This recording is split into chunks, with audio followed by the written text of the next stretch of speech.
Hello नमस्कार दोस्तों, कैसे आप सब। उम्मीद करता हूँ सब बढ़िया होंगे। मैं सीताराम चौधरी आप सबका स्वागत करता हूँ आपके अपने YouTube channel CNC programming web के अंदर। तो दोस्तों आज हम सीखेंगे सीएनसी प्रोग्रामिंग के अंदर जो हमारा प्रोग्राम बनता है, टर्निंग मशीन या वीएमसी या एचएमसी टर्नमिल। तो उस प्रोग्राम के 3 पार्ट होते हैं। एक होता है हेडर, एक होता है मेन प्रोग्राम, एक होता है फुटर। मेन प्रोग्राम के अंदर कैसे हमारा टूल मूव करेगा वो चीज़ होती है। तो टूल मूवमेंट के लिए तो हम जी कोड लगाते हैं अलग अलग, जैसे क्लॉकवाइज होता है तो G023 होता है तो एंटी क्लॉकवाइज घूम जाता है हमारा टूल, रेडियस बना देता है। चैम्पर के लिए G01 कोड करते हैं, स्टेट टर्निंग के लिए G01 कोड करते हैं। थ्रेडिंग करनी हो तो उसके लिए अलग अलग जी कोड है। वो सारे जी कोड मैंने आपको समझा दिए हैं। तो बेसिक वीडियो के आज की वीडियो में मैं बताने वाला हूँ आप सबको मेन प्रोग्राम के अलावा एक हमारा होता है हेडर, एक होता है फुटर। अब हेडर और फुटर इसके अंदर क्या क्या कोड होते हैं, ये क्यों होता है। तो एक पूरा एक प्रोग्राम का जो फॉर्मेट है उसमें 3 पार्टों में मैंने डिवाइड कर दिया है। तो आज आपको मैं समझाऊंगा हेडर। तो हेडर क्या होता है, देखो हेडर के अंदर क्या होता है कि मान लो ये कोई पार्ट है हमारा। अब इस पार्ट में आपको टूल तो मूवमेंट करेगा इस तरह से।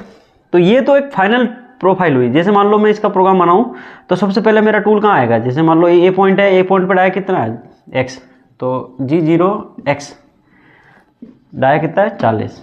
जेड में मान लो सेफ्टी के लिए दूर रख दिया। अब उसके बाद G01 में टूल हमारा चलेगा, स्टेट टर्निंग है तो G01 डाया कितना है x, बी पॉइंट का x, और जेड में -10 mm। और यहाँ पर हम क्या लगा देंगे, फीड, पॉइंटों की फीड से काट दिया मैंने। इसके बाद टूल हमारा ऊपर उठेगा सी पॉइंट पे, तो यहाँ पे भी स्टेट टर्निंग है तो G01 ही कोड लगेगा। x हमारा हो जाएगा अब 60, ये डाया 60 का है। जेड तो उतना ही रहेगा -10 ही। फीड हमें दोबारा लगाने की जरूरत नहीं है। फिर वापस हमारा टूल चला जाएगा ये 60 के डाये पे डी पॉइंट पे हमारा जेड माइनस में चला जाएगा। और तो x तो हमारा 60 यही है, जेड -10 और 45 हो गया।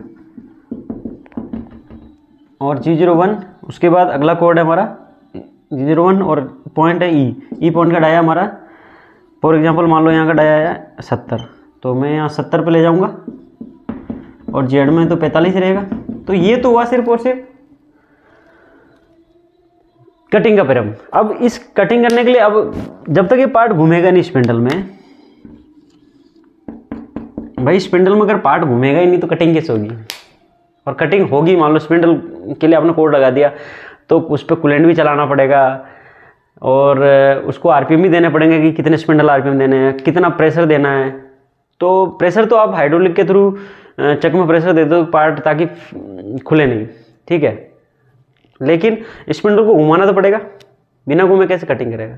बट टूल हमारा कौन सा आएगा, कौन सा टूल आएगा, गलत टूल तो नहीं आएगा। मास प्रोडक्शन में सीएनसी में ये होता है, इसका यही फायदा है बार बार वही टूल, कोई मशीन कोई गलती नहीं करे। तो उसके लिए कुछ सेफ्टी कमांड्स भी होती है कि मशीन कोई गलती ना कर दे, ठीक है। तो आगे बढ़ते हैं हम। सबसे पहले इस प्रोग्राम के लिए हम हेडर का मतलब निर्माण कैसे करेंगे, भाई हेडर कैसे बनता है। तो हेडर के अंदर सबसे पहला होता है ओ का मतलब हो गया प्रोग्राम नंबर। सिंपल, मशीन में जैसे आप ओ डालोगे ऑटोमेटिक समझ जाएगी प्रोग्राम नंबर। और प्रोग्राम का नंबर जो है आपको 4 डिजिट में डालना है। ये तो एंड ऑफ ब्लॉक है, 4 डिजिट मतलब 9999, या फिर आप डाल सकते हो 001, कुछ भी, ओके, फानो के लिए। और सीमेंस में तो प्रोग्राम का नाम होता है, कुछ भी नाम डाल सकते हो उसमें तो, ठीक है। अब आता है सीक्वेंस नंबर। N1 हमारा क्या हो गया, ये होता है सीक्वेंस नंबर। सीक्वेंस नंबर का मतलब हो गया एक तरह से कि जैसे मान लो अगर आप एक पार्ट के ऊपर 5-6 टूल चल रहे हैं तो अलग अलग टूल का अलग अलग सीक्वेंस नंबर होता है। अब मान लो मुझे 6 नंबर का टूल बुलाना डायरेक्ट, तो मैं उस प्रोग्राम को वहाँ ले जाके चलाना पड़ेगा। इससे अच्छा है कि मैं वहाँ पर एक सीक्वेंस नंबर डाल देता हूँ N6 मान लो। तो N6 से जैसे ही मैं N6 सर्च करके मशीन में चलाऊँगा तो ऑटोमेटिक वो टूल चल जाएगा, ओके, ऐसा होता है। इसके बाद कुछ कैंसिलेशन कमांड होती है G40 G80, ये दोनों जी कोड में पहले ही समझा चुका तो फिर भी समझा देता हूँ। G40 हमारा टूल नॉइज रेडियस कंपनसेशन होता है, कैंसिल कर देता है। और G80 से कनेक्ट साइकिल कैंसिल हो जाती है मेरी। जो कनेक्ट साइकिल होती है ना G70 से लेके अलग अलग, जो मैंने आपको अलग अलग आगे में और समझा दूंगा, वो वीडियो मैंने डाली हुई। लेकिन अभी आपको केवल बेसिक अगर सीखना है तो सबसे पहले इसको सीखो, वो साइकिल आगे आप सीख लोगे। इसके बाद अब मशीन को हम रेफरेंस कर देंगे U0.0 W0.0 से हमारा क्या हो जाता है, ये मशीन का रेफरेंस करने का तरीका है। ये टर्निंग के लिए अगर मान लो आप सीमेंस कंट्रोल लगा रहे हो तो G75 लगा दोगे, X0 Z0 तो G75 से वो रेफरेंस हो जाएगी।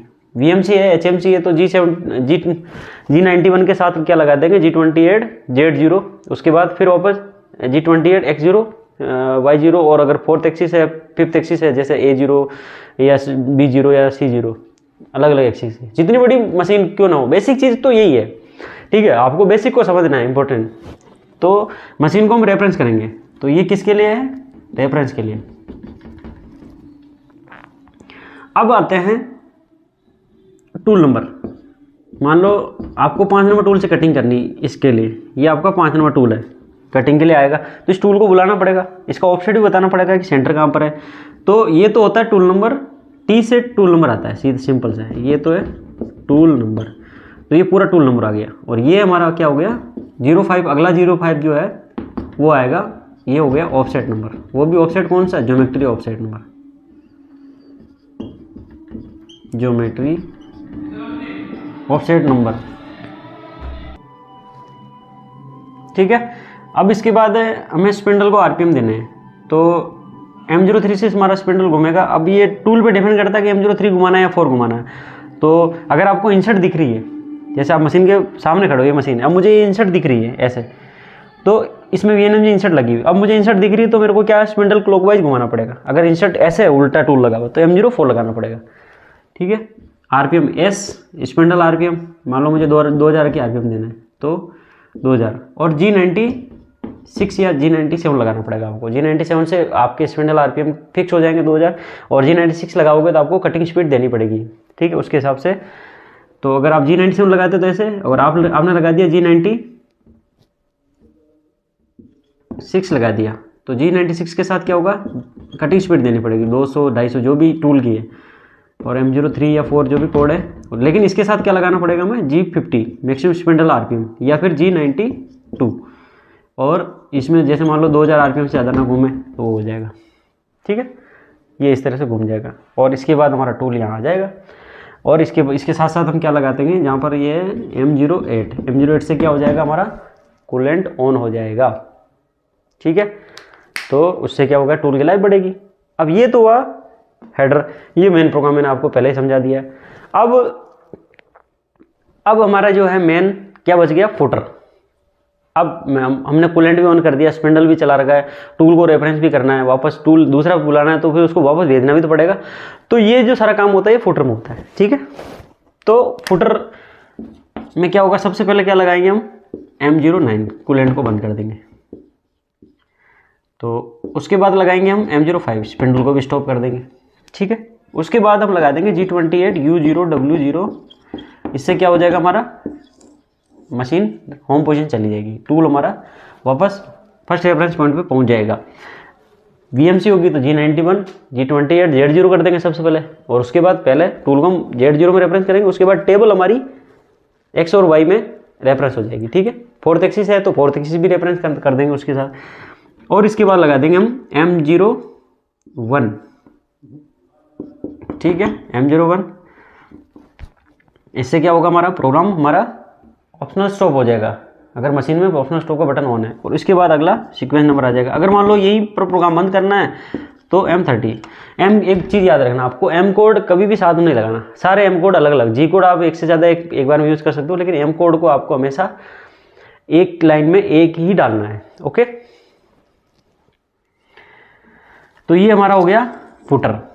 तो आशा करता हूँ आपको समझ में आया होगा, और अगर आप मेरे YouTube चैनल